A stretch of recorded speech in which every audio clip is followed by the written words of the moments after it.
مذہب اور انسان کے بارے میں جاننے کے لیے اس چینل کو سبسکرائب ضرور کیجیے گا۔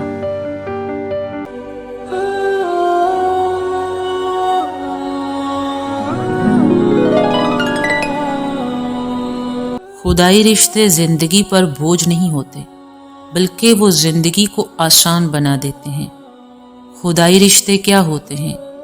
یہ وہ رشتے ہوتے ہیں جو کبھی ٹوٹتے ہی نہیں، صرف بدلتے رہتے ہیں۔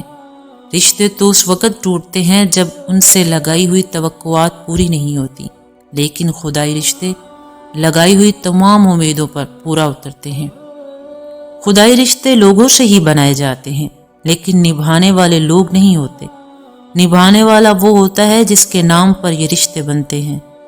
زندگی میں تعلق رکھنا ہی پڑتا ہے، اور ساتھ رہنے سے محبت ہو ہی جاتی ہے، لیکن اگر تمام رابطے اور دوستیاں اللہ کی خاطر نبھائی جائیں تو بے شک سامنے والا بدل بھی جائے تو زندگی میں دکھ اور پچھتاوا نہیں ہوتا، کیونکہ آپ نے تعلق بندے سے نہیں اللہ کی خاطر بنایا تھا، اور احسان لوگوں پر نہیں اللہ پر کیا تھا، اور اللہ کسی کا ادھار نہیں رکھتا۔ جب سارے رشتے خدائی ہو جاتے ہیں تو کسی کے ہونے یا نہ ہونے سے کوئی فرق نہیں پڑتا، کیونکہ وہاں رشتہ نبھانے کی ذمہ داری اللہ کی ہوتی ہے، اور اللہ اس رشتے کو نبھانے کے لیے آپ کا رشتہ کسی ایسے شخص کے ساتھ جوڑ دیتا ہے جس کے سارے رشتے آپ کی طرح خدائی ہوتے ہیں۔